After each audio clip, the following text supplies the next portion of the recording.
Amém. Abra sua Bíblia, por favor, na segunda carta de Paulo a Timóteo, no capítulo 2. E nós vamos ler os versículos 3 e 4. Esse texto inicial hoje eu quero ler na tradução brasileira.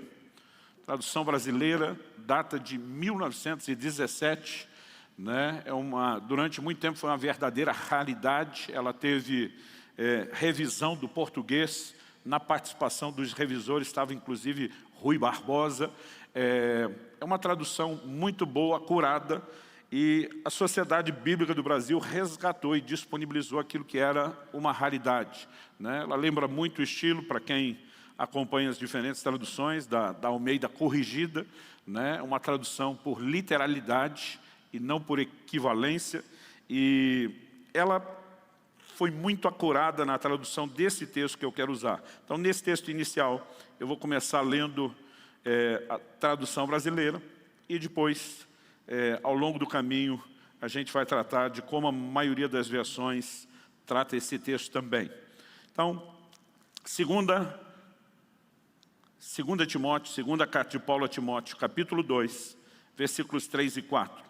O apóstolo diz ao seu discípulo: sofre comigo como bom soldado de Cristo Jesus. Quero fazer uma pausa aqui e pedir uma gentileza. Repita comigo: bom soldado de Cristo Jesus. Agora, mais uma vez, como se não estivesse falando só porque é obrigado. Estou brincando. Vamos lá. Eu acredito que você consegue romper essa barreira da máscara e falar um pouquinho com mais gosto. Diga comigo: bom soldado de Cristo Jesus. Fique com essa ideia em mente. Verso 4. Nenhum soldado em serviço se embaraça com os negócios dessa vida, para que possa agradar aquele que o alistou. A maior parte da nossa conversa irá discorrer sobre o versículo 4, quando ele diz nenhum soldado em serviço. Agora, a nossa ênfase no versículo 3, e a razão pela qual eu pedi que vocês repetissem a frase do bom soldado de Cristo Jesus, é para que a gente entenda que ao mencionar o soldado no versículo 4, ele apenas está utilizando uma analogia para falar da nossa vida cristã, da caminhada com o Senhor Jesus e da responsabilidade que temos de entender essa visão, essa alegoria dos soldados. No verso 4, ele consegue, assim, em poucas frases, mapear de uma forma muito abrangente o sentido da vida cristã, de identidade à produtividade.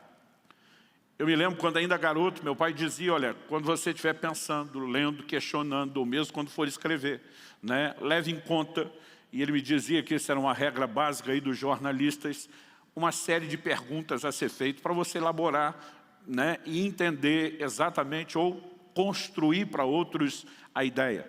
E normalmente ele dizia: questione quem, quando, como, porquê, onde.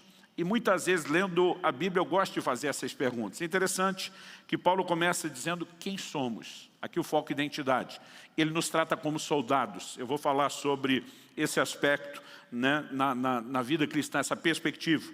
Mas depois ele fala do que, onde, quando, como e por que fazemos o que temos que fazer em termos de serviço. Nesse mês, com a ênfase do Mova-se, nós terminei o mês de abril fazendo uma espécie de transição entre o mês onde falamos muito de redenção e já transicionamos para o assunto de serviço. Aqui, na última mensagem de abril, eu enfatizei que nós não somos salvos pelas obras, mas que nós fomos salvos para as obras. E é importante que a gente entenda corretamente o lugar do serviço, do trabalho na vida cristã. E aqui, depois de nos definir como soldados, mais para falar do que devemos fazer do que só de quem somos, ele diz que nós servimos num exército, o onde e o quando a gente pode responder é nessa terra, durante o tempo da vida terrena.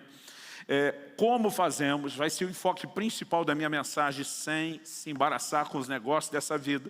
E ele ainda aborda por que fazemos, o que deveria ser a motivação, o combustível de cada um de nós, para agradar aquele que nos alistou. Mas para não trabalhar isso tão picado em 6 aspectos diferentes, eu decidi separar 3 frases desse mesmo texto que nos ajuda a construir. Em primeiro lugar, o soldado em serviço. E eu quero apresentar essa perspectiva, o conceito de ser alistado por Deus para ser parte de um exército, para guerrear uma guerra. Em segundo lugar, o comportamento desse soldado, que ele não se embaraça com os negócios dessa vida. Em terceiro e último lugar, a motivação, o foco desse soldado, que é agradar aquele que o alistou para a guerra.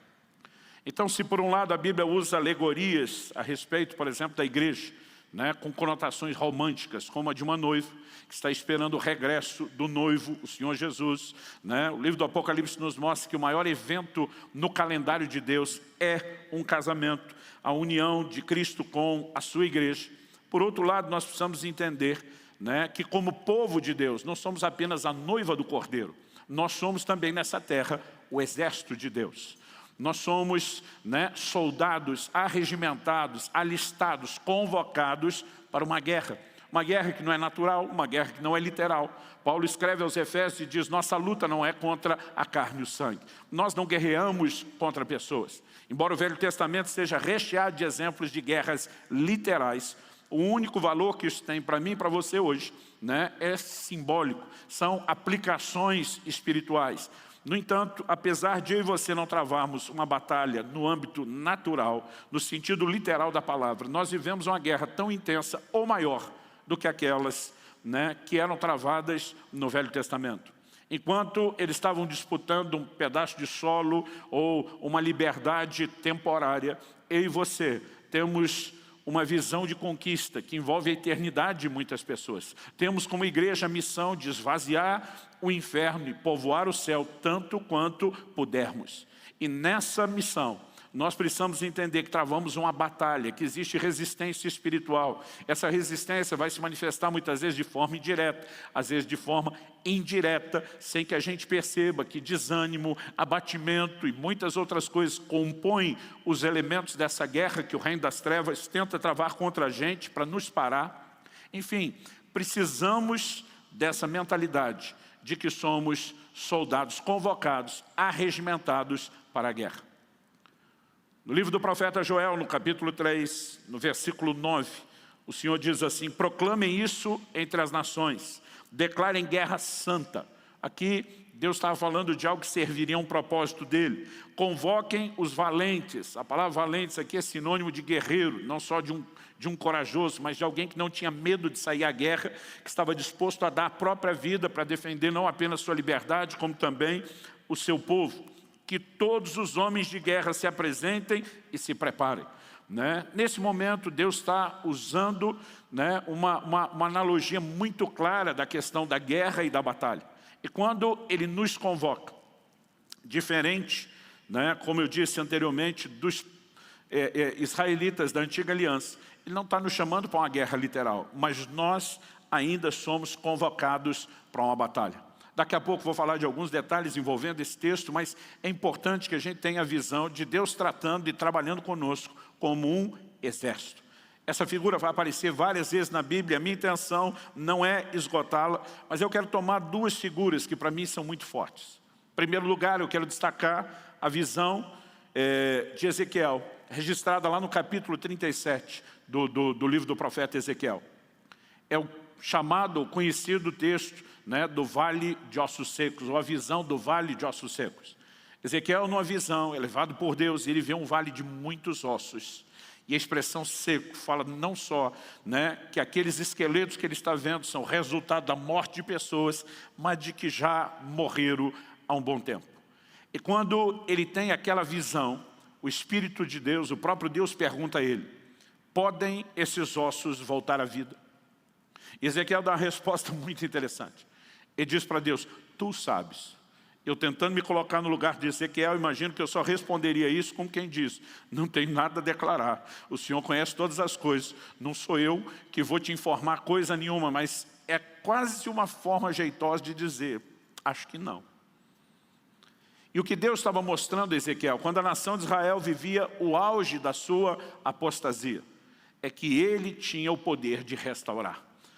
Do capítulo 37 em diante, nós vemos muitos textos e porções falando de restauração, da restauração futura, da obra de Deus. Temos muitos paralelos que envolvem inclusive a nova aliança. E o fato é que na visão o Senhor diz para ele, profetiza, para que o Espírito sopre sobre esses ossos. E ele profetiza. E ele diz que de repente começa um rebuliço. Cada osso começa a se mexer e se juntar ao seu devido osso, né? Ao seu esqueleto, na forma correta de cada um deles. Ele diz, depois que os ossos se ajuntaram, ele diz, eu vi crescer músculos, tendões sobre eles. Ele enxerga o preenchimento da carne. Ele enxerga aqueles corpos sendo cobertos com pele, até que o fôlego de vida entra e eles se levantam. Mas a visão ali não é apenas da morte sendo vencido pela vida de Deus. A conclusão que ele chega no final é, então se levantou um numeroso exército. Em outras palavras, o que Deus, através dessa figura, está nos dizendo que a razão pela qual ele sopra vida onde há morte é porque, no final das contas, ele quer levantar um exército. Efésios capítulo 2, verso 1 diz que nós estávamos mortos nos nossos delitos e pecados, mas ele nos deu vida. Essa é a figura que dá início ao capítulo 2. O mesmo capítulo que vai dizer que nós não somos salvos por obras, mas pela graça mediante a fé, mas vai dizer no versículo 10, somos feitura dele, criados em Cristo Jesus para as boas obras. É justo dizer que Deus alcançou a mim e a você com segundas intenções. Ele não queria apenas a nossa salvação. Ele queria fazer de nós, depois da experiência de salvação, instrumentos para a salvação de muitos outros.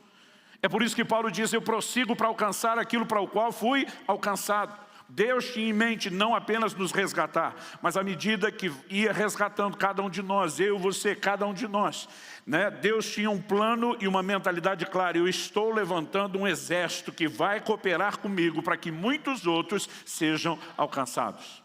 E nós não podemos perder de vista a visão, a razão pela qual Ele tem nos alcançado. Fomos chamados para ser o seu exército. Uma outra figura que me chama muito a atenção, e até porque Deus tem trazido essa aplicação sobre nós desde o início da igreja, é o texto de 1 Samuel, capítulo 22, quando Davi está fugindo de Saul, ele se refugia na caverna de Adulão. Enquanto ele está escondido ali, a notícia espalha em Judá, a tribo de Davi, seus pais, sua família vão visitá-lo. Mas a Bíblia diz que vieram também a Davi os amargurados de espírito, os endividados e até mesmo homens levianos. Todo mundo que estava com problema, fugindo de alguma coisa, parece ter encontrado alguma inspiração naquele guerreiro que agora também está fugindo dos seus problemas. E a verdade é que o que começa a acontecer a partir desse momento é muito interessante. A Bíblia diz que por meio de Davi, né, você não tem um único versículo claramente resumindo isso, mas à medida que você lê a história, né, uma conclusão fácil de se chegar, de se deduzir, você percebe que Davi foi o primeiro, desde os dias que a nação de Israel saiu do Egito na liderança de Moisés, entrou em Canaã debaixo da liderança de Josué. Eles nunca possuíram a totalidade da terra prometida, nunca venceram todos os inimigos. Debaixo da liderança de Davi, Israel, pela primeira vez, consegue subjugar todos os inimigos à volta e tomar a posse completa da herança, daquilo que Deus havia prometido para eles. E a base do exército de conquista, né, desse talvez o mais glorioso, o exército com o maior poder de conquista que a nação de Israel já teve ou conheceu, foi formado a partir desses homens. Isso significa que Deus tem o poder de nos transformar. Você pode dizer amém? Mas eu lembro que antes de começar a igreja, enquanto estávamos na fase de gestação, de oração, de planejamento, buscando direção de Deus, eu me lembro de um dia, né, uma experiência que eu tive inesquecível. Não foi algo que eu consiga classificar dentro daquilo que a gente chamaria de comum. Para mim foi uma manifestação profética e do Espírito Santo muito intensa, acima da média. Ele começou a trazer orientações claras sobre como eu deveria conduzir a igreja desde o início. Né? Ele começou a me orientar a respeito do que eu tinha que fazer fora no ministério extralocal e como eu tinha que equilibrar os dois chamados servindo a igreja. E uma das primeiras palavras que Deus nos deu a respeito dessa igreja antes de nascê-la, naquele dia, o Senhor falou assim comigo: estou te confiando uma caverna de Adulão. Naquele momento eu entendi que nós seríamos um lugar que receberia muita gente ferida, machucada, e dedicamos os primeiros anos da igreja com uma visão muito forte de restauração pessoal na vida de todo mundo. Mas a igreja já estava, acredito que, completando ou recém-completado o seu terceiro ano, né, o seu terceiro aniversário. Quando um dia, orando, o Espírito de Deus me visitou e ele falou comigo mais uma vez. Ele diz, você não entendeu aquilo que eu falei a respeito dessa igreja antes de começá-la. O Senhor disse, quando eu falei a respeito de uma caverna de Adulão, você entendeu apenas uma parte. Que eles chegariam precisando de ajuda e de restauração, e que esse seria um lugar e um ambiente de restauração. E o Senhor diz, você simplesmente parou aí, mas a história é maior do que essa. Essas pessoas restauradas passaram a compor um grande exército, que teve um grande poder de conquista. O Senhor diz, enquanto você apenas fazer com que as pessoas acreditem na restauração, pela restauração, sem nenhum propósito, você não está conduzindo eles no caminho que eu determinei. O Senhor diz, se você quer cumprir o propósito que eu tenho para vocês como casa, você precisa não apenas dizer que esse é um ambiente de restauração, mas que o produto final, aquilo que Deus deseja nos tornar, são verdadeiros valentes que compõem o seu exército e que vão fazer diferença para estabelecer a conquista do reino do próprio Deus. Quem está entendendo, diga amém. Então nós somos chamados para viver, para assumir, para caminhar nesse lugar de serviço. Mas não apenas um serviço qualquer. Eu creio que essa mentalidade, somos parte de uma guerra, fomos arregimentados para um exército, estamos lutando pelo nosso rei, estamos lutando pelo nosso reino, é uma figura que precisa estar no meu e no seu coração. E depois que entendemos aquilo que Deus nos chamou para ser, a gente precisa entender o como nós vamos trabalhar e executar essa missão. E aqui que eu quero dar um pouquinho mais de ênfase. O segundo ponto a ser destacado, depois do soldado de serviço, é que ele não se embaraça com os negócios dessa vida. Algumas traduções apenas dizem que ele não se envolve com os negócios dessa vida, né? A NVI diz, não se deixe envolver. A Almeida atualizada, a nova Almeida atualizada, não se envolve. E eu, particularmente, decidi usar e enfatizar hoje a tradução brasileira por uma questão muito específica.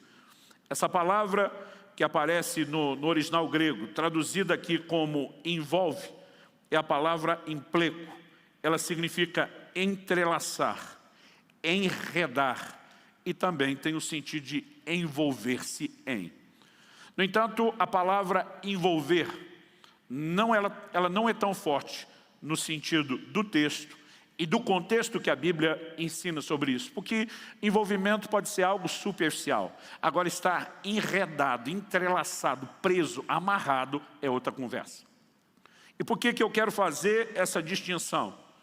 Durante muito tempo eu tive uma interpretação equivocada desse texto. Eu acreditava que Paulo estava falando literalmente sobre não se envolver com negócios terrenos. E eu imaginava que ele estava falando só para os ministros de tempo integral. Soldados de serviço, aqueles que têm um chamado para viver só pelo reino, se doar integralmente ao ministério. Então eles não poderiam ter outra vocação. Eles não poderiam ter uma outra atividade paralela. E durante muito tempo, eu carreguei isso como uma convicção não só pessoal, mas apertei muitos pastores que eram o que nós chamamos de bivocacionados. Não estavam integrais no reino de Deus. Vi meu pai uma vida inteira, né, servir no ministério como voluntário, e somente quando se aposentou é que ele foi para o ministério de tempo integral.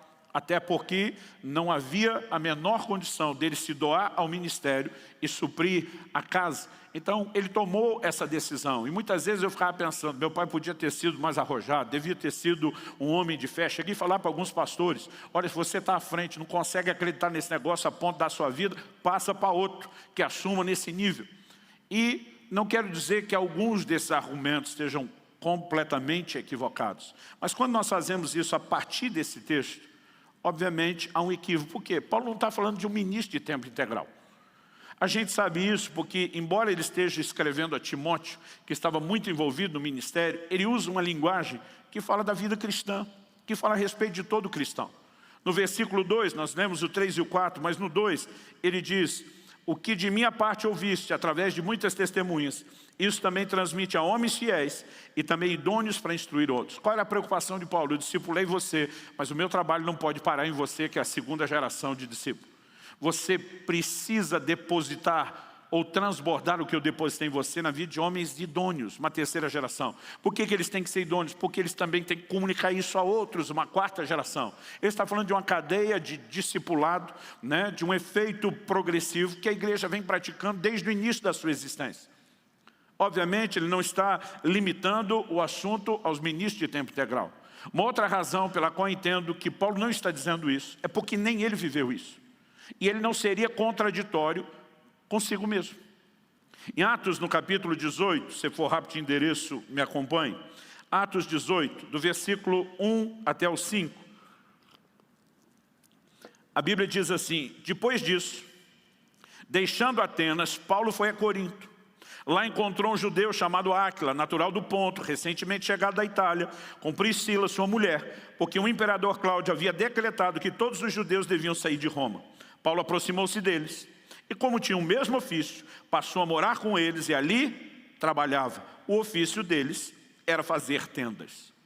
Então Paulo se une a esse casal e eles passam a fazer tendas juntos. Esse é o trabalho deles. Você não vê Paulo, né, mera e simplesmente dedicado ao ministério, dizendo não posso fazer outra coisa em hipótese nenhuma. Agora, o versículo 5 diz assim: quando Silas e Timóteo chegaram da Macedônia, Paulo se entregou totalmente à palavra, testemunhando aos judeus que Jesus é o Cristo. Até eles chegarem, trabalhava durante a semana, aos sábados ele ia na sinagoga e pregava uma vez por semana. Quando os seus companheiros, cooperadores de ministério chegam, e a sensação que eu tenho é que ele diz: até então eu estou provendo sustento, agora vocês podem me ajudar nisso, né, e me liberar um pouquinho mais para que eu execute. Então Paulo sabia momentos de se envolver com o trabalho natural, gerar o seu próprio ganho. Ele diz aos coríntios: vocês sabem que as minhas mãos me proveram sustento. Ele menciona isso no relato também de Atos capítulo 20, numa conversa com os presbíteros de Éfeso. Então, ele não estaria dizendo que agora um outro ministro não pode envolver-se. Aqui envolvimento na ideia de algo superficial, não necessariamente profundo, com negócios dessa vida, com trabalho natural. Aliás, eu creio que até essa distinção que a igreja tem feito demais sobre o que é sagrado de um lado e o que é secular, natural de outro, muitas vezes tem nos levado a equívocos. Porque nós simplesmente deixamos de tratar como espirituais coisas que deveriam ser. Por exemplo, a família, o próprio cuidado da família, né? Uma pessoa precisa trabalhar, não apenas porque a Bíblia diz que quem não trabalha não coma, mas quem tem uma família constituída tem que ser o provedor da sua casa. Paulo diz em 1 Timóteo 5,8, se alguém não cuida dos seus, e quando você olha o contexto do capítulo 5 de 1 Timóteo, cuidar dos seus ali é botar comida na mesa, roupa no corpo e um teto sobre a cabeça.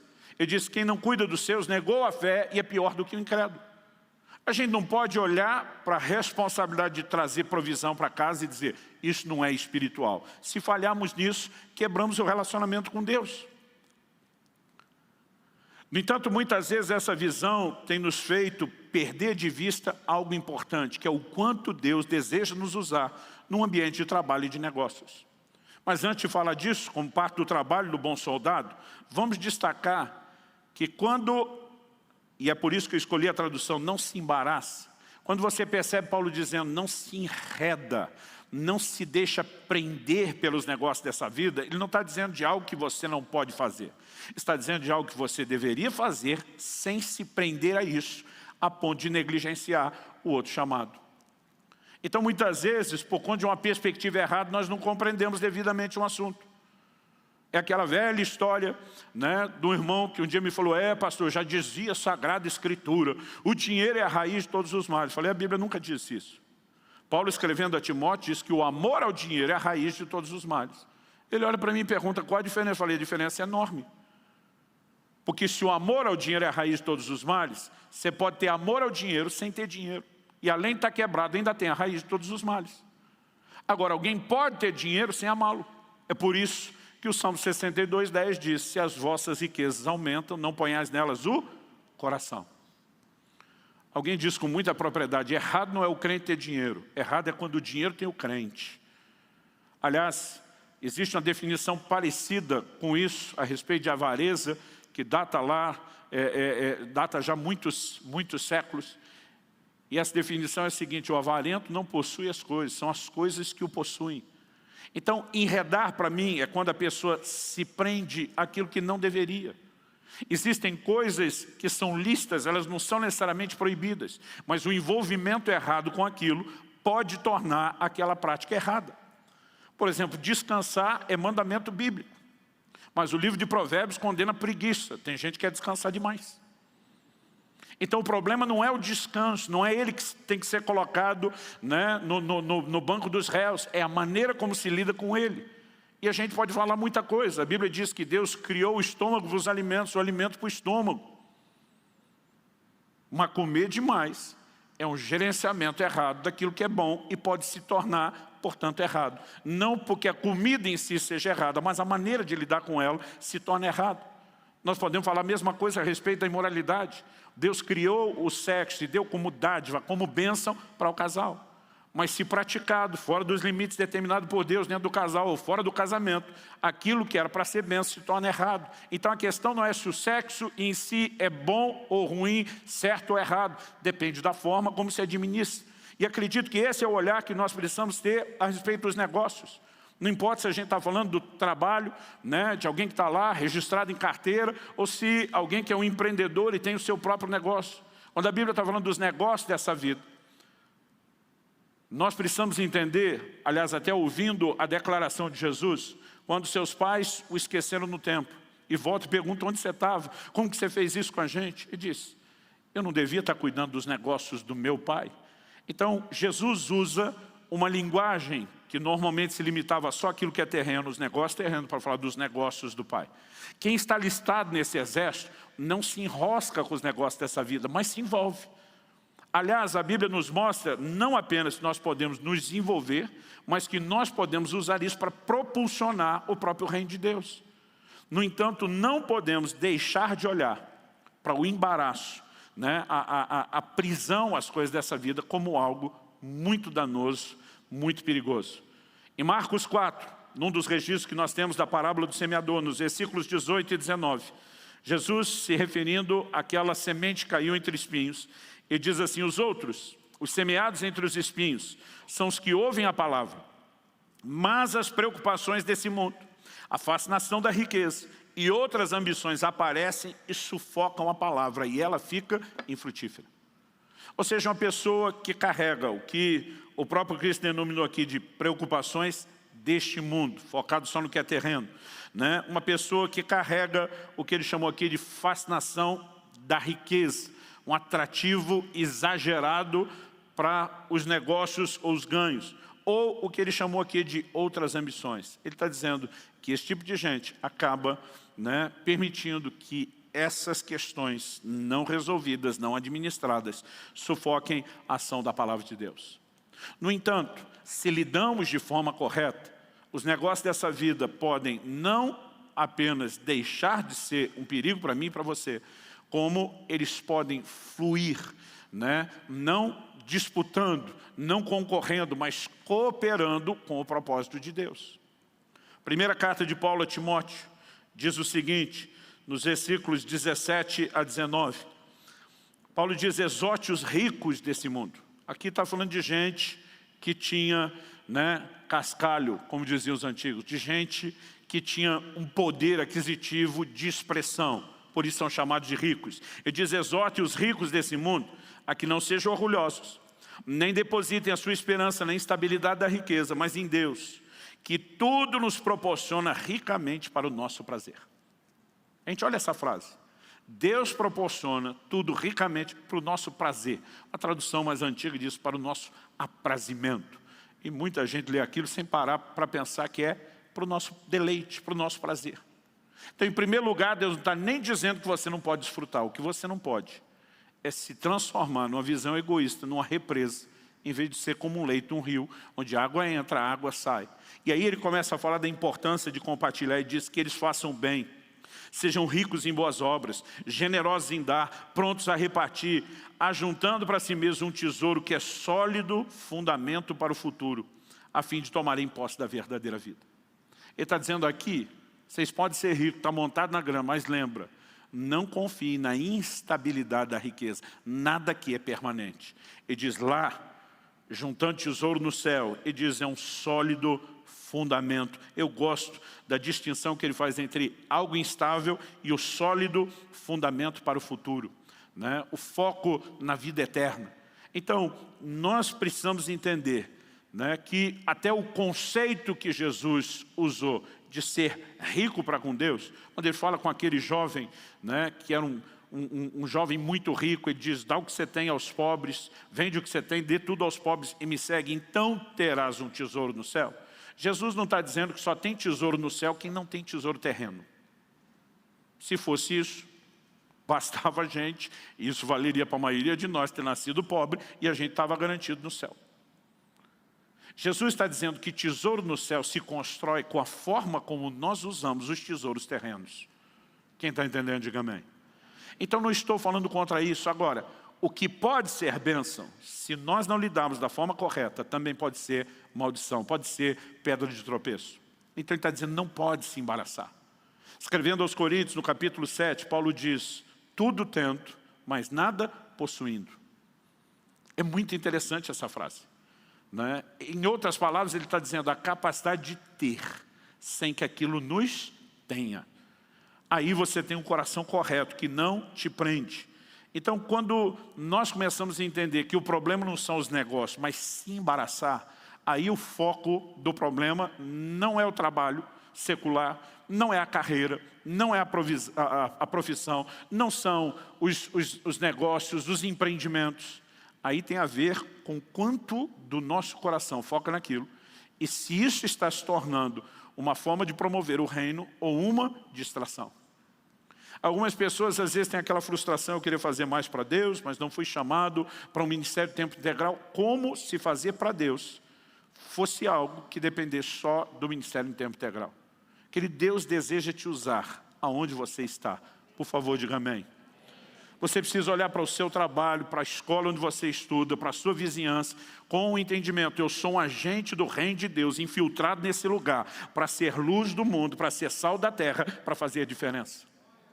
Ao longo da Bíblia, nós vemos Deus usando pessoas que não tinham ministério de tempo integral, mas foram estrategicamente estabelecidos em lugares, para quando houvesse a necessidade, eles pudessem cumprir um propósito, do menor ao maior. Quando falo do menor ao maior, não estou falando aos olhos de Deus, que não faz acepção de pessoas, mas na classificação social dos próprios seres humanos.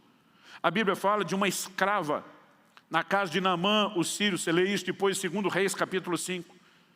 Ela era uma escrava, provavelmente um despojo de guerra. Estava em guerra há muito tempo, levada, arrancada da sua pátria, da sua família, e agora está vivendo como uma escrava. Mas quando ela vê o Naamã leproso, ela diz, se você conhecesse o homem de Deus, o profeta do Senhor que nós temos lá em Israel, ele invocaria o nome do Senhor, você seria curado. E ela foi um instrumento, não só para que Naamã fosse curado, mas para que se convertesse ao Deus de Israel. Por outro lado, o Novo Testamento nos fala de José de Arimateia, que era um homem rico, de alta posição social. É ele que vai a Pilatos pedir o corpo de Jesus para ser sepultado, quando os judeus não queriam, e Pilatos consentiu, porque ele era alguém que tinha acesso e penetração a essas camadas distintas do governo. Deus deseja nos usar em todas as áreas. Agora, se nós não entendemos que o reino de Deus vai sendo estabelecido, eu citei antes aqui Joel 3, eu acho que isso vai ajudar, né, esse entendimento de que o reino de Deus se estabelece por meio daquilo que nós fazemos, inclusive do nosso trabalho. Então nós vamos ter dificuldade de cumprir o propósito. Então vamos para Joel 3. Eu li o versículo 9, quando Deus diz, declarem guerra santa, convoque os valentes ou guerreiros, que os homens de guerra se apresentem, se preparem. No versículo 10 de Joel 3, Deus diz, transformem as suas lâminas de arado em espadas, e as suas foices em lanças, e que o fraco diga, eu sou forte. Durante muito tempo eu via Deus dizendo, ele está convocando um exército que não está pronto, está mandando ele se preparar. E agora está dizendo para esse povo que não tem espada e lança, para improvisar, usar lâmina de arado, usar a foice, que era o instrumento da colheita. A lâmina do arado era para a época do plantio. Né? Deus está falando de agricultores que dependiam disso, trabalhavam disso, isso era o trabalho, né, que determinava a subsistência deles. Deus está dizendo, vocês vão usar isso como armas para guerrear a minha guerra. Durante muito tempo eu dizia, é uma batalha de improviso. E tem o seu elemento de verdade. Deus está mandando improvisar e está dizendo, não olhe a limitação de vocês, nem a falta de experiência, que o fraco começa a dizer, eu sou forte. Em outras palavras, Deus está dizendo, a partir do momento que eu te alistei para guerrear a minha guerra, você não luta na sua fraqueza, na sua falta de força, você vai guerrear com a minha força. Mas o que Ele também está nos mostrando é que no reino de Deus, armas e ferramentas de trabalho se transformam nas armas de guerra que Deus precisa para que a gente guerreie suas guerras. Isso significa que lá no seu trabalho, aonde você está, você pode ser um instrumento para o avanço do reino de Deus. E sabe, não adianta, nós vamos falar sobre serviço, do lado de dentro da casa aos irmãos. Mas nós precisamos entender que a base, o fundamento de toda a teologia do serviço fala em primeiro lugar da nossa responsabilidade de ganhar pessoas a Cristo e cuidar delas. E muitas vezes algumas pessoas estão procurando alguma coisa para fazer, mas me parece que alguns, com o perdão da palavra, estão mais atrás de uma terapia ocupacional do que servir naquilo que realmente importa para Deus. Nós também devemos trabalhar em outras áreas, mas isso não é um substituto da nossa responsabilidade de ganhar pessoas para o Senhor. Sabe por quê? Lá onde você está, no seu trabalho, na sua vizinhança, na sua escola, você tem acesso a pessoas que nós, os pastores, nunca teremos. Nunca teremos acesso, nunca teremos entrada. Já há alguns anos que eu menciono aqui o resultado de uma pesquisa. Eu li, muitos anos atrás, uma pesquisa. E quando eu li o resultado daquela pesquisa feita em muitos países do mundo, que era uma pergunta básica, qual é a forma através da qual você veio a Cristo? E havia uma série de respostas que normalmente são as mais citadas. E dessas 8 principais, a disparada na frente, com quase o dobro do que todas as outras 7 tinham junto, era a resposta. Fui conduzido a Cristo por meio de um parente ou um amigo. Relacionamentos. Eles têm se demonstrado ao longo da história uma das ferramentas mais eficazes no processo de evangelismo. Aí eu não acreditei muito naquilo e decidi fazer a nossa própria pesquisa dentro da igreja. Os resultados foram muito semelhantes, quase idênticos, pouca variação no percentual. Pensei, a amostragem está pequena. Quando o Ibope ou Datafolha vai fazer uma pesquisa, no mínimo 2.000, 2.500, de preferência 3.000 entrevistados. Peguei e joguei isso no nosso site na internet. E só parei a enquete quando tínhamos 6.613 votos. Uma boa amostragem, não só local, mas em relação ao resto do país. O resultado dessa pesquisa com 6.613 votos, fazendo a pergunta, como você foi conduzido a Cristo, nos deu como resposta, número 1, por um amigo ou parente, 64,71%.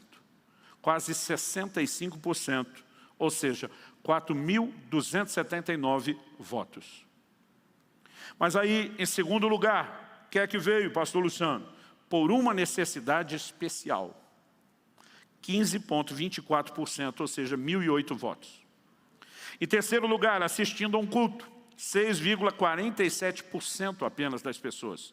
Ou 428 votos. Em uma atividade da igreja, você percebeu que vai baixando cada vez mais, 4,52%, 299 votos. Por uma visita, 3,01%, ou 199 votos.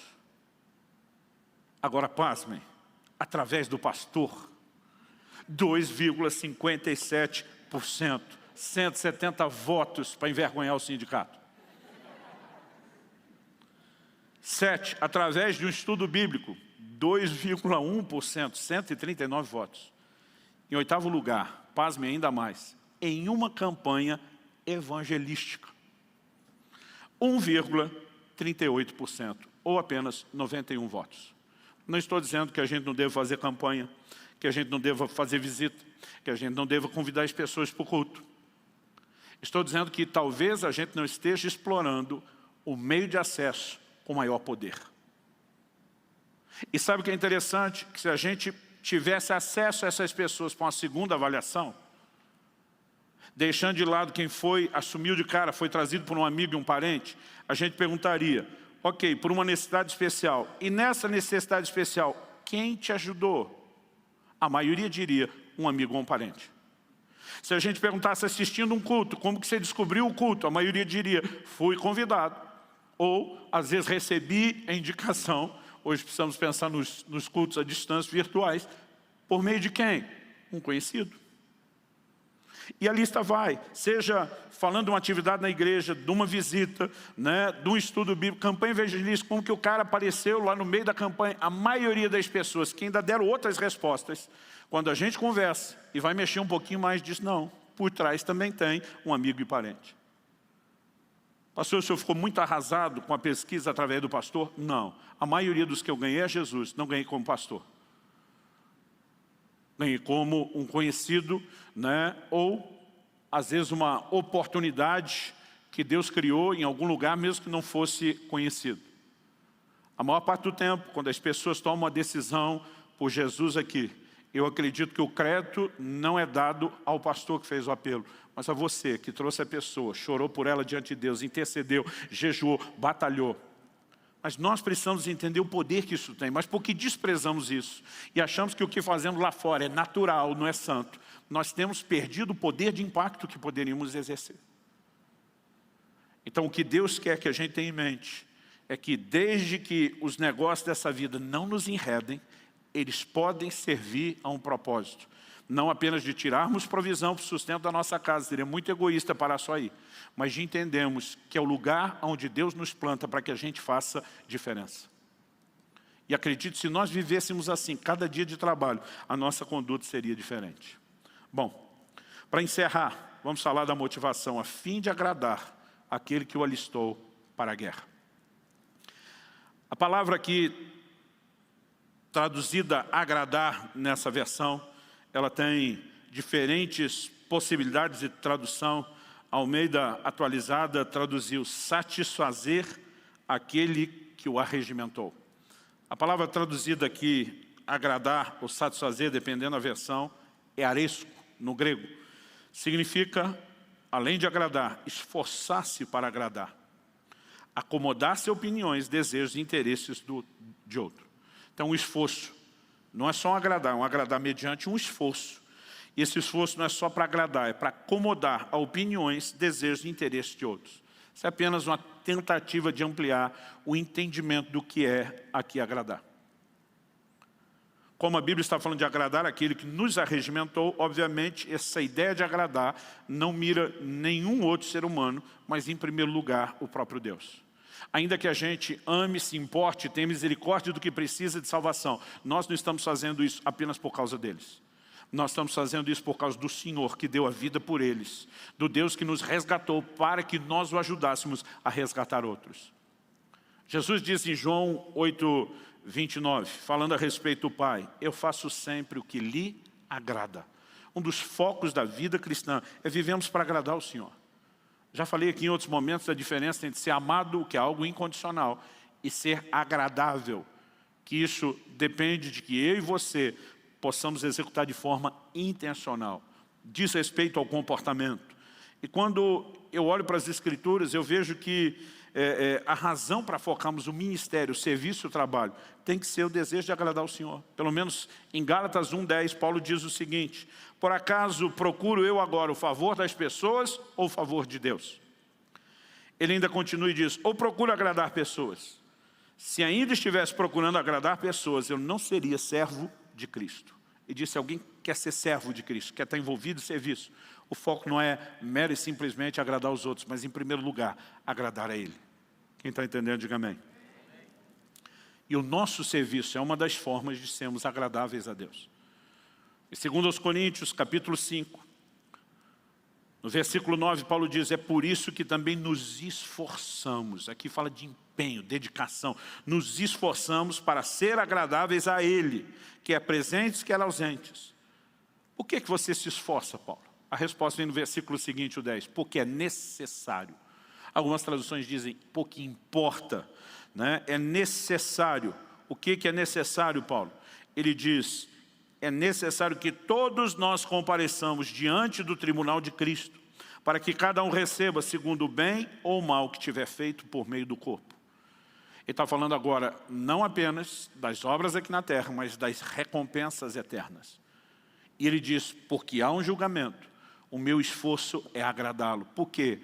nós precisamos entender, já falei aqui antes, de galardão, de recompensa, e Deus prometeu, não tem nada de errado você se permitir ser motivado por isso também, mas acredito que a maior recompensa não é o galardão que o Senhor vai nos entregar, é o sorriso de satisfação no rosto dele naquele dia. Eu não canso de repetir isso, eu vivo em prol de uma frase. É o dia que eu vou estar diante do Senhor, Ele vai olhar para mim, eu fico imaginando e sonhando o sorriso no rosto dele, dizendo, servo bom e fiel, entra no gozo do teu Senhor. E ainda de bônus, vem o galardão, vem a recompensa. Em Hebreus 12, 28, a Bíblia diz, por isso, recebendo nós um reino inabalável, retenhamos a graça pela qual sirvamos a Deus de modo agradável, com reverência e temor. Servir não era interpretado pela primeira geração como apenas uma vida espiritual. Servir a Deus era entendido como um trabalho, como um servo trabalha em prol de agradar o seu amo, o seu dono, o seu possuidor. Às vezes a gente fala de servir a Deus só como fosse sinônimo de vida cristã. Mas a ideia bíblica de servir a Deus é trabalho. E a Bíblia diz que temos que servir de modo agradável. Não é só trabalhar. É dar o melhor de nós. É trabalhar alinhado com o plano, o propósito e a motivação de Deus. Quem está entendendo, diga amém. Para encerrar, eu quero compartilhar uma impressão que Deus me trouxe. Acredito que isso não é só uma ilustração, usando uma figura bíblica, mas acredito que é uma figura e uma mensagem profética para nós. Em Juízes, no capítulo 15, dos versículos 9 a 15, eu não vou ler o texto todo, mas nós temos o relato de quando os filisteus vêm com um grande exército para prender Sansão, que havia lhes feito mal e trazido prejuízo. A Bíblia diz que 3.000 homens de Judá vão até o lugar onde Sansão estava para negociar a rendição dele. Indiretamente que esses 3.000 homens, que já poderia ser um belo de um exército de combate, estão dizendo, Sansão, nós não queremos lutar. Foi você que arrumou sarna para se coçar, que cutucou a onça com vara curta, você foi provocar os homens, e nós queremos ficar de boa, na tranquilidade. Então é o seguinte, nós viemos aqui para te entregar, para não ter luta. Sansão olha para aquela turma e diz, vocês prometem que não vão me matar? Ele diz, não vamos, só vamos te entregar na mão dos filisteus. Ele se rende, eles o amarram com cordas novas, diz a Bíblia. Significa que não estavam ressecadas, eram muito firmes. Todo mundo conhecia os testemunhos de Sansão, dizendo, não é qualquer coisa que vai prendê-lo. E agora estão levando ele para entregá-lo de bandeja aos filisteus. Os filisteus, quando vêm chegando, já saem ao encontro jubilando. E aí que a história muda. A Bíblia diz, então, o Espírito de Deus se apossou de Sansão. Umas versões diz, veio sobre ele, outras diz, se apossou, se apoderou de Sansão. A Bíblia diz, e as amarras que os prendiam se tornaram como fios de linho queimado, incapaz de retê-lo. Ele simplesmente as arrebenta. E se nós estamos enfatizando aqui a importância dos soldados desprendidos, nós precisamos entender o que é que Deus quer fazer com os soldados dele que estão presos. Ele quer trazer rompimento, Ele quer trazer liberação, Ele quer trazer desprendimento. Isso acontece quando o Espírito de Deus vem sobre as nossas vidas. Aos 15 anos de idade eu fui batizado no Espírito Santo e as pessoas perguntam, pastor, o que mudou? Eu digo muita coisa, mas a principal, eu me tornei obcecado para servir a Deus. Parece que servir a Deus era a meta da minha vida, não existia mais nada que eu conseguia enxergar. O próprio Jesus estava dizendo, olha, vocês vão ser minhas testemunhas, mas ninguém arreda o pé, ninguém vai a lugar nenhum, ninguém tenta fazer nada, até que do alto vocês sejam revestidos de poder. Mas ele está dizendo, quando vier o Espírito Santo sobre vocês, será impossível não testemunhar. E nós precisamos nos submeter ao toque, à ação e à manifestação do poder do Espírito Santo.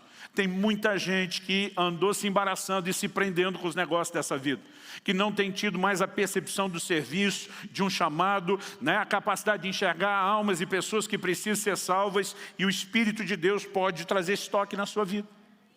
Curioso para mim, são 3.000 homens que deveriam estar lutando contra o inimigo que os subjugava, e estão completamente passivos, ninguém quer sair à guerra.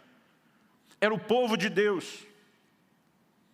Era o povo de Sansão, eram os seus próprios irmãos, vamos dizer assim. Isso me faz entender o dano que essa passividade pode trazer. Alguém me perguntou outro dia, pastor, qual a melhor coisa para fazer um crente aprender a orar? Falei, pega o novo convertido, que acabou de converter, cola ele com gente que ora, ele vai aprender a orar. Agora, se deixá-lo com gente que não ora, ele nunca vai romper na oração. Porque tem um exemplo, um modelo completamente errado e equivocado. Mas isso não vale só para oração. Se você quer descobrir como fazer um crente servir, pega ele já novo convertido, cola ele com gente que serve, e ele vai levantar voo depressa nessa área. O problema é que muitas vezes os próprios guerreiros estão chegando, que Deus queria usar. Eles dão uma olhada em volta e dizem, ninguém quer lutar, por que eu tenho que lutar? E a verdade é que nós temos muito crente acomodado. Vou usar essa palavra para não ser muito feio, chamar de vagabundo. De gente que não quer servir a Deus. De gente que, mesmo se Deus pedisse um favor, se fosse assim, você pode me fazer uma gentileza? Eu não consigo entender o crente negar isso para Deus. Mas ele não pediu uma gentileza. Ele ordenou, ele deu uma comissão que nós trabalhássemos. Como nós podemos conceber a ideia de viver uma vida cristã sem trabalho ou serviço? Mas quando o Espírito de Deus vem, ele tem o poder de nos desprender daquilo que está nos amarrando. Quem está entendendo, diga amém. Se você reconhece amarras hoje que estão te pedindo de servir, eu quero te dizer, eu não vim aqui para te apontar o dedo, ou para te culpar, ou para tentar trazer condenação sobre você. Eu vim te dizer, há uma resposta, há um remédio, ele é sobrenatural, é a manifestação do poder de Deus na sua vida. Quando Paulo está dizendo, nenhum soldado em serviço se embaraça, ele não está dizendo que é impossível acontecer, ele está dizendo que não devia. Pastor, isso aconteceu. A gente acorda, desperta, se permite ser desprendido e vamos para a guerra. Vamos ficar em pé, vamos orar juntos.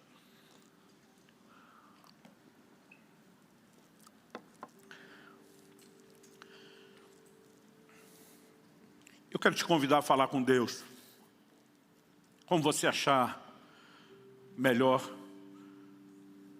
Não importa se você vai orar em voz alta, em voz baixa. Não apenas vocês estão aqui nesse culto presencial, você que nos acompanha pela internet, quer seja ao vivo ou essa palavra gravada, o Espírito de Deus pode te visitar e te liberar aí onde você está. Não há distância no reino espiritual. Não há limitação de tempo. E pela abertura do seu coração, pela sua receptividade à palavra de Deus, o poder de Deus pode te tocar aí onde você está. E eu quero te convidar a orar conosco. Eu quero que você, de fato, possa avaliar a sua vida. Como soldado, onde você está classificado?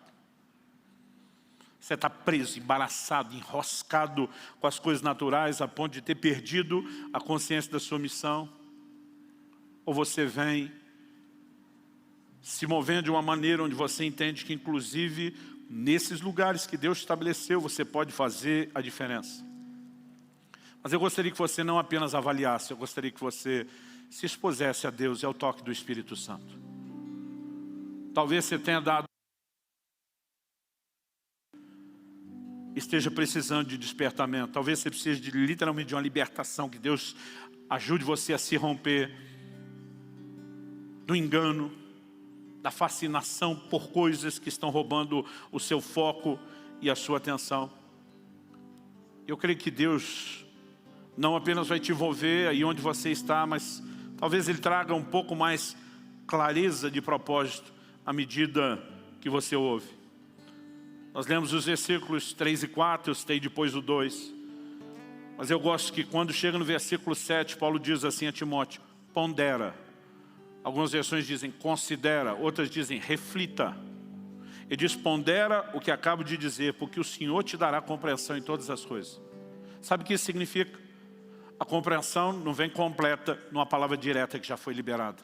Mas à medida que eu e você processamos, meditamos, Deus começa a trazer alinhamento, Ele começa a afinar e refinar aquilo que foi liberado para nós.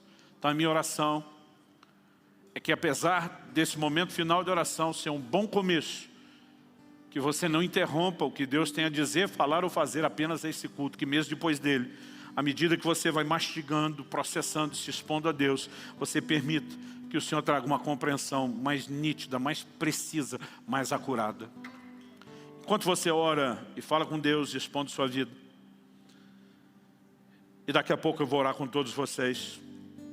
Enquanto você faz isso, eu quero dirigir um convite muito específico.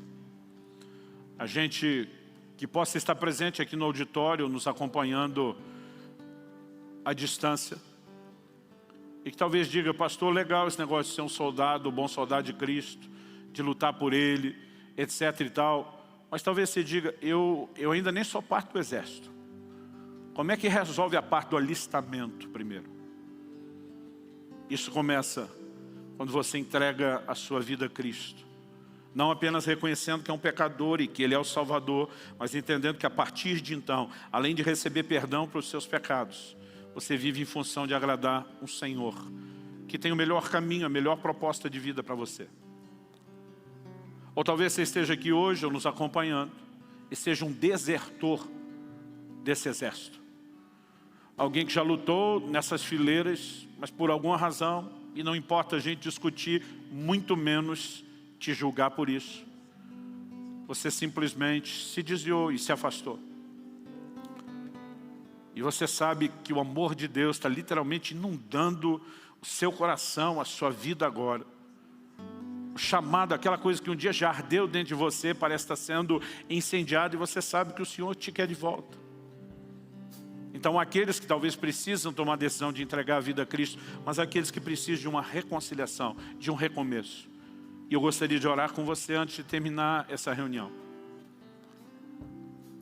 Gostaria de orar com você e te dar a oportunidade de se decidir. Mas normalmente a gente não pede para a pessoa fazer isso sozinha, onde está, escondido e discreto. Por que não fazemos dessa maneira? Porque Jesus diz: todo aquele que me confessar diante dos homens, e diz: eu também o confessarei diante do meu Pai e dos anjos que estão nos céus. Mas ele também disse: aquele que me negar diante dos homens, eu também o negarei diante do meu Pai e dos anjos do céu. Então isso é um assunto que se resolve em público. No entanto, é bom você saber que esse público não está aqui para te julgar, estão aqui para te apoiar. Estão torcendo por você, orando por você nesse momento. Porque o que a Bíblia nos ensina é que a festa nos céus quando o pecador se arrepende. E a gente faz festa aqui também, cada vez que alguém decide se entregar a Cristo e recomeçar. Então quero fazer a pergunta: quantos de vocês que estão aqui hoje, que ainda não entregaram sua vida a Jesus e querem fazer isso, ou que se afastaram e querem se reconciliar, dê um sinal com a sua mão. Se você quer tomar essa decisão hoje, eu quero que você dê um sinal com a sua mão aí onde você está. Levante sua mão bem alta, graças a Deus. Quem mais?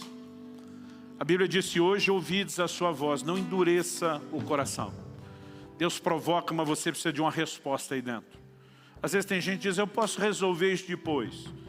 Às vezes eu digo: até pode ou talvez não possa.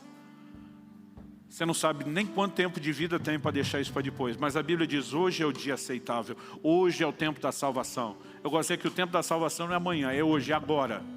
Esse é o momento. Se Deus está falando ao seu coração, não relute, não lute contra isso. Apenas se renda. Vocês que levantaram a mão, eu quero pedir mais uma gentileza. Que vocês possam rapidamente sair do seu lugar, vir aqui embaixo à frente. Nós vamos manter o distanciamento, mas eu quero que você venha para cá o mais rápido que puder. E eu quero pedir a você que está no seu lugar, dá uma checada com alguém aí à sua volta, à direita, à esquerda. Pergunta para ele se já entregou sua vida a Jesus. Mesmo se a pessoa falar que sim, dá um double check. Fala: tem certeza? Fala para ele: se você quiser, nós vamos juntos. Deus seja louvado. Quem mais? Quem mais?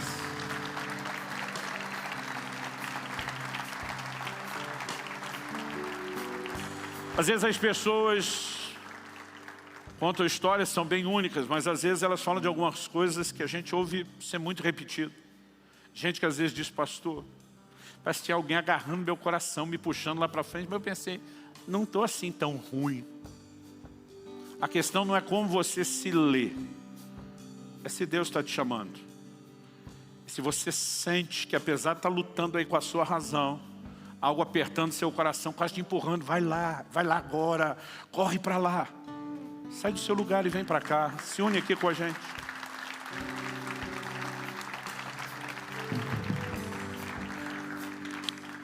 Nós vamos fazer uma oração com eles.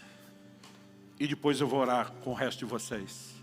Eu quero pedir a cada um de vocês que veio aqui à frente, que vocês possam repetir essa oração comigo em voz alta. Como Jesus falou de confessá-lo, e confessar uma declaração verbal, esse verbo significa reconhecer algo. A gente gosta de fazer essa declaração em voz alta e pedir às pessoas que façam. Quem às vezes está num posicionamento de reconciliação, diz, eu já sei o processo, posso fazer minha oração? Eu digo, faz a sua se quiser. Mas quem está tomando essa decisão pela primeira vez, às vezes diz, não sei o que fazer. Então a gente quer fazer uma oração para ajudar vocês e aqueles que nos acompanham, que podem fazer essa oração em casa. Eu vou pedir que, se depois de vocês me ouvirem repetir a frase, você falar, eu concordo com isso, eu posso repetir isso de forma sincera, como fosse a minha oração. Então eu quero que depois de mim, vocês vieram à frente, você que está tomando essa decisão à distância, repita em voz alta o que eu vou dizer. Pode ser? Diga comigo, Senhor Jesus, eu me entrego hoje a Ti. Reconheço meus pecados e a necessidade da Tua salvação. E a partir de hoje, eu entrego nas Tuas mãos o controle da minha vida. Invoco o Teu nome, Jesus, e a salvação que há nesse nome.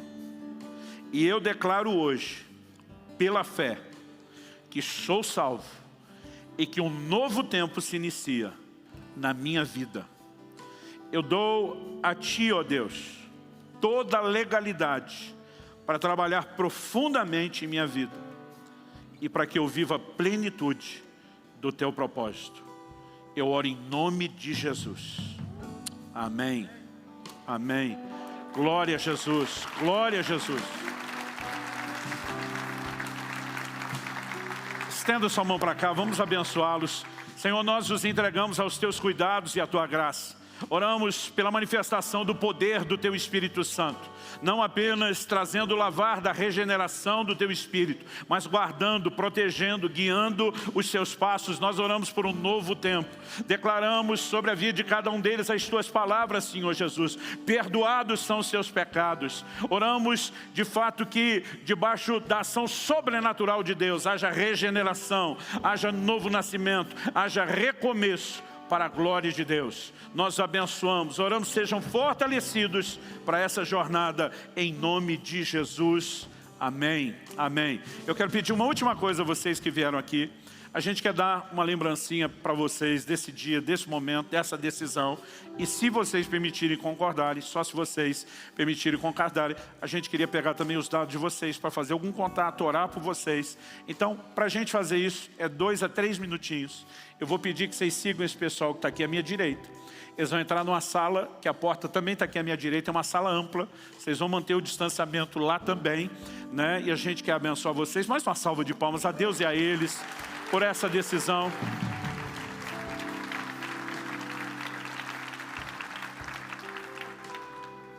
Agora eu quero orar com vocês. Às vezes a gente faz isso primeiro, deixa os que precisam entrar na família de Deus por último.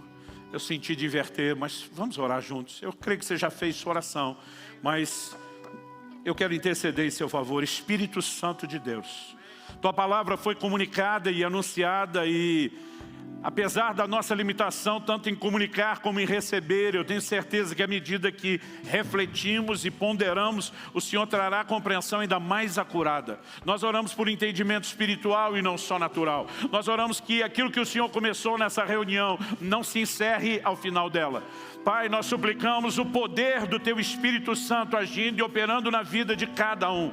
Que venha desprendimento, que as amarras sejam rompidas, que uma unção sobrenatural para a guerra e para o cumprimento do propósito seja liberada como foi com Sansão. Nós queremos, ó Deus, viver como esses bons soldados de Cristo em Jesus, que não se embaraçam com as coisas dessa vida, mas que vivem para agradar aquele que nos alistou. Nós queremos Te honrar, Senhor, com um estilo de vida, mas muitas vezes perdemos essa percepção, nos distraímos, mas Senhor, nós oramos, reacende no íntimo de cada um a consciência, o chamado, e toca-nos. Nós declaramos que não apenas aqui e agora, mas ao longo de todo esse mês, com palavras sendo liberadas nesse sentido, nós declaramos um ambiente profético, um ambiente onde será destravado o destino profético e o propósito de muitos, em nome de Jesus. E para a glória do Teu nome, nós oramos em nome de Jesus. Se você crê e concorda, diga amém. Se você recebe essa palavra, diga: eu recebo em nome de Jesus. Glória a Deus.